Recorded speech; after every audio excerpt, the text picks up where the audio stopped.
All right. What's up, folks? What's up? Quick live tonight.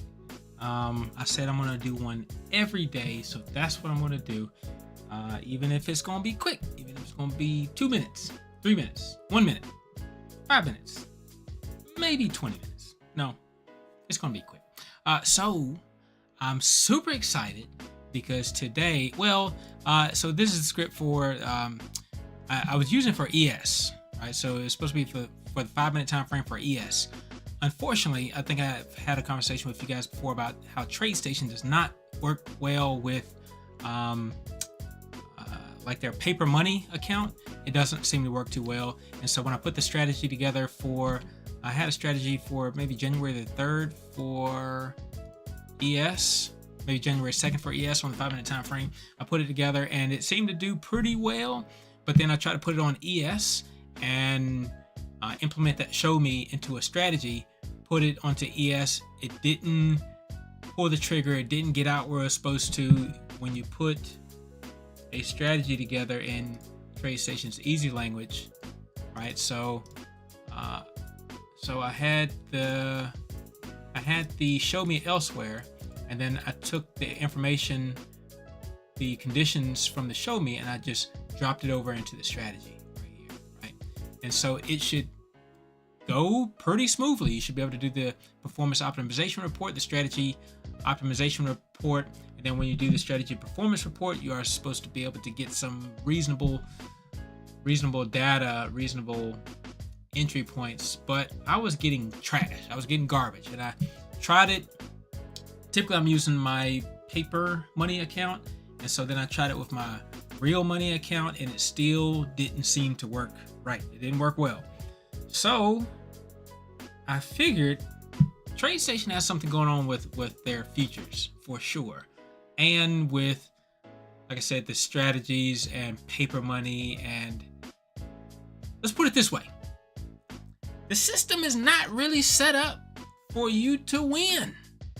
I mean, it's not. And why would it? Why would it be set up for you to win? TradeStation, Thinkorswim, all these platforms with free accounts, they make money off of the spreads. They make money off of selling your positions if you have limit orders, that kind of thing. So they need for you to stay stuck. They need for you to stay in a rut. And I mean, that's just me talking, I'm sure. But I believe there's some validity to it. So anyway, the SPY pretty much runs like the ES, right? Right. So I just went over and I put the same strategy on the SPY, and I ran the strategy performance report, and because I know that it works for shares. For shares, it seems to work pretty well. I've made plenty of strategies in the past, and it works pretty well for shares. So here is what I have for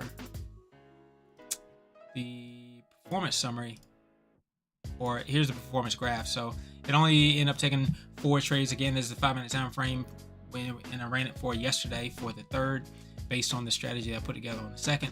So we had 1, 2, 3 profitable trades, and then the 4th one, it was only not a profitable trade because it was at the end of the day, and I make it a mission not to hold through the end of the day, right? So at the end of the day, when you're getting close to closing hours, end of market hours, we went ahead and exited that trade. So that was for a loss. But otherwise, we got in here, we exited up here, we got in here, we exited up here, we got in here, we exited up here. No, we got in here, exited up here. So all of these are winning trades after they've been optimized by the strategy optimization program. It was roughly a 1-to-3 risk to reward ratio, and I'll do a short on it later, but like I said, I don't really have a lot of time right now. So here is,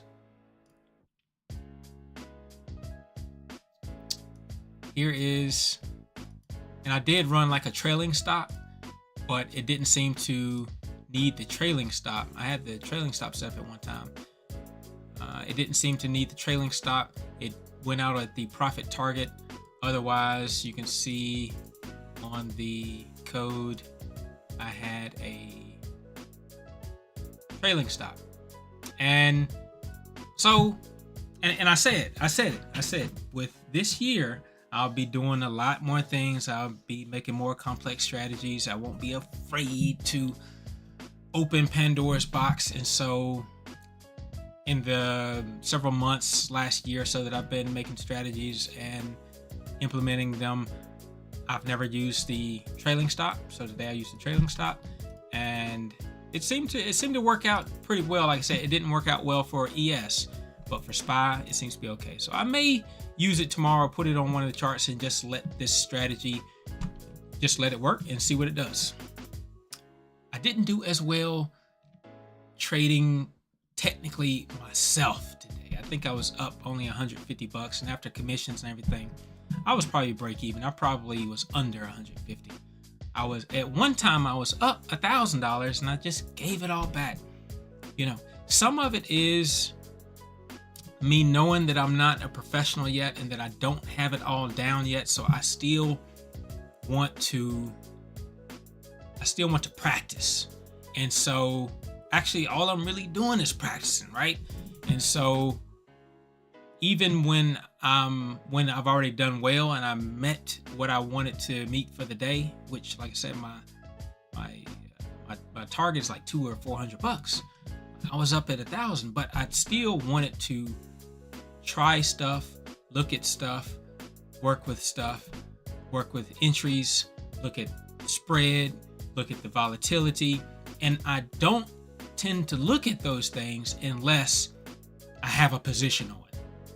And typically I look at them more. Well, I always look at them if I have a position on. And if I'm in a losing position, I'm paying attention, but it's with the deer in the headlights kind of pay attention. Like, you're not really paying attention. But either way, I'm still glued to the desk and I'm not off making sandwiches or something. So that's why I said, even when I make my profit, I still want to be in the market. So I'm working and paying attention. So, the loss, is it a loss? Not really a loss. It is a loss, but me continuing to work at it and work with it, that's my success. So, all right, let's get this out of here. We're just going to talk real quick about the, okay, so again, here's the trade graph that I showed you, and here are the settings for that specific strategy. So it's roughly a 1 to 3 risk to reward. So you're risking 0.5 and you're taking profit on 0.15. And this is based on the way my strategy is set up. This is based on percent, right? So, wait. Oh yeah, no. So that's actually flip-flop. And I was talking with one of my buddies one time, and we were talking about that, how negative risk to reward strategies can be profitable. And this is one of them, right? So there's actually a 3-to-1 risk to reward. So you got roughly 3 risks on for 1 reward.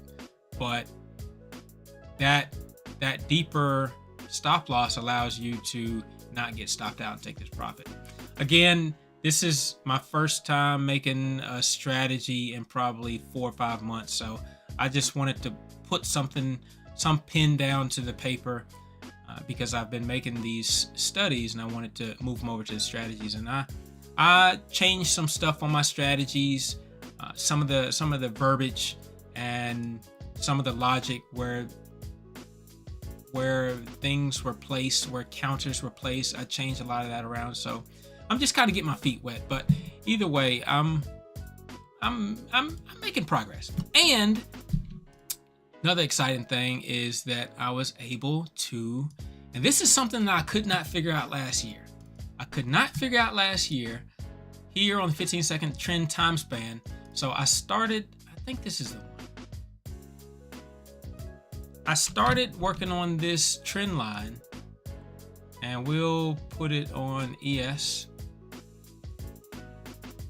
I don't think we need to go to the 15 tick or the 15-second time frame, but I will. That's initially what I made it for. But what I wanted to do last year even, I wanted to make a strategy that I could use to plot trend lines. And then I could take that trend line and wherever these data points are, so for the first point, the second point, wherever these data points are, we can then find how much time spanned across this trend, across this trend line, across these two trend points, how much time span. And I'll tell you why it's important, because when you go over here to the tick chart, you'll all of a sudden, it helps you understand volatility and the market movement. So a lot of times if you have like this movement here, it may look like a lot of bars, but really it's just a lot of volume. It just happens so quickly. So whereas from here to here may be 15 seconds, from here to here may be only 5 seconds. So it shows you where the volatility is. Is the volatility in a trending pattern or not? But so what I want to do is I want to create a script that will give me this line, give me this length, and then find out what the time span is. Because when you have a trend line, you can also, you see the time there, time span 1 minute and 5 seconds. And then if we take the same, we're gonna, I thought at one time you could, I know you can do the parallel, but I thought at one time you could do a, yeah, there we go. Okay. So this same width of time, the same width of this chart, whereas here it was 1 minute and 9 seconds. Over here it's 1 minute and 2 seconds. If we drag it over here, that same width is 13 seconds, right? So that's what I mean, right? So if you get, if we see that happening consistently, or if we make an indicator that can help us understand that when you have such a quick movement dropping down, then, you know, relative to the rest of the chart, if you have a quick drop down, then you're going to often have a quick move to the top side. So we're going to exploit everything we can with these strategies and with these codes, and we're going to find the edge. Guarantee you we're going to find the edge. All right, so like I said, last year I was not able to accomplish this. Last year I was not able to accomplish making a trend line on this tick chart. One of the big problems is, anybody who does coding, working with TradeStation specifically, is that typically when you're making your trend line, you're going to use it with the DT point, which is the date time point, right? And you can do date time point with minute bars, with second bars. But when you have a tick chart like this and you have multiple bars within 1 second, date time point isn't going to work as well, because now you get into the milliseconds or the fraction of milliseconds. So it doesn't work as well. So you need to go to the bar number. So each one of these is a bar. And I challenge anybody. There's a lot of information here. Like I said, there's a lot of information here. You've got the volume, you've got the bars, you've got the relative position of them.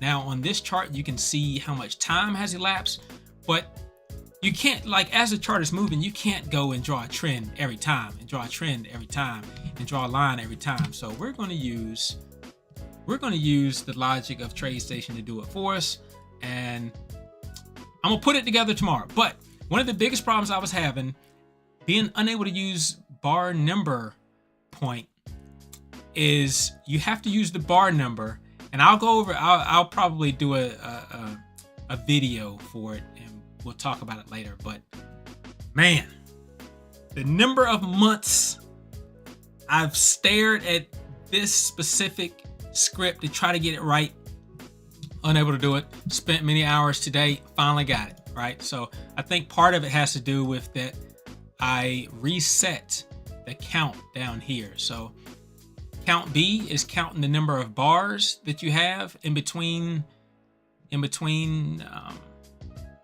when you have different swings, when you have different swing highs.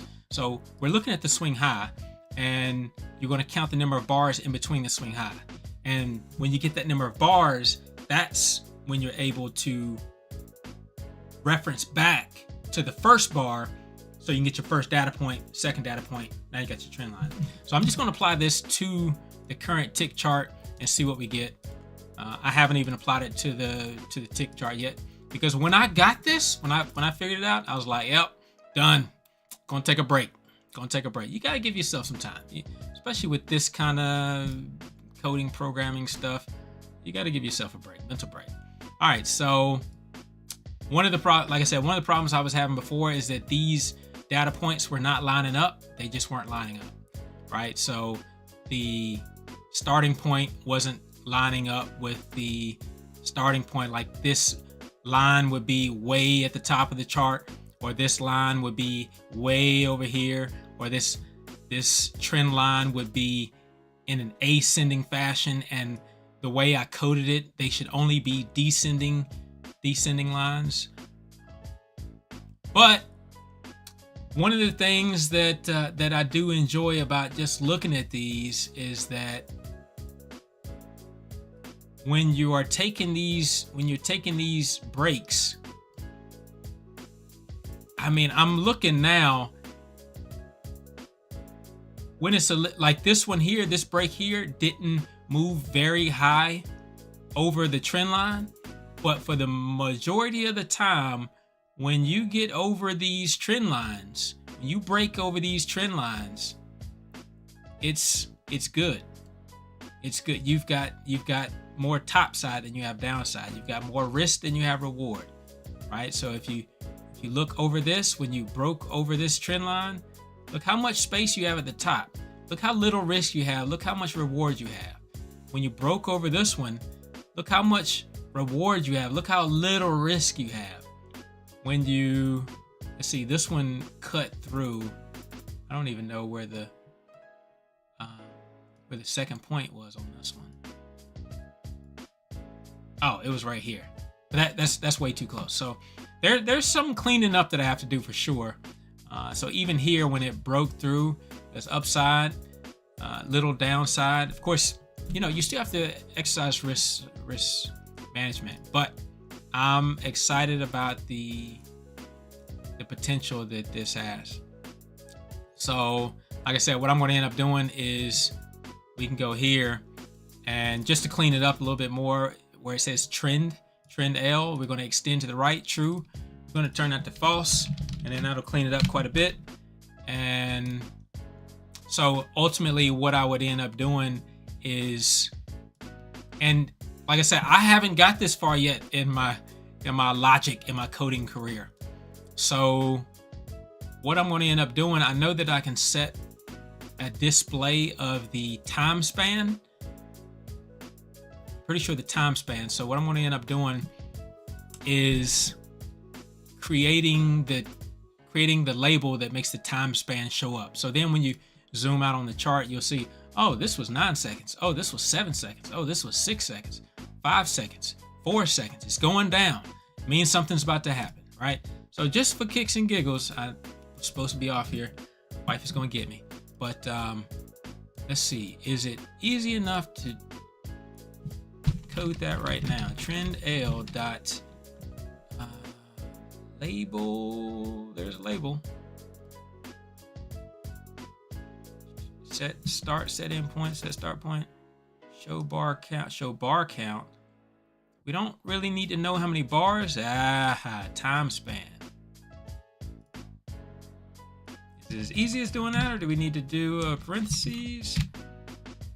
No, I'm imagining that we got to do equals true. Okay, let's see. Does it work that easy? Time span.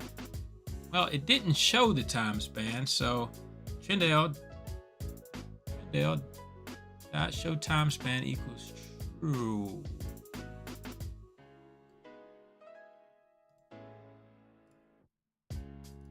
All right, so again, this is why this is why everybody's not doing it, right? Because you're not just going to get it done in 20 minutes. So I'll figure it out. I'll come back to you tomorrow. I'll show you what I got, and then hopefully we're able to continue to make scripts that give us better entries. I didn't make a script for today yet on ES. Not on the 5 minute, not on the 1 minute. I didn't make a script for ES today yet. This is the 5 minute script that I had from, I think, December the 30th, right? So I should have something a little more recent. Yes, let's add both of them on here. The third, okay, we already have the 30th. Let's add the third, and then we'll add the second. So we're gonna add both of them and see if any other indications came on. Yeah, so some indications came on. I mean, they did kind of identify this little dip in here, but it's not much of a dip. These in here, obviously, there's a little bit more meat on those potatoes, but and then this one here, it did call this dip in here, but I'm looking for the ultimate strategy that's going to give super consistent results and at least 75% profitability, just like the one that I showed you just a bit ago that had 75% profitability.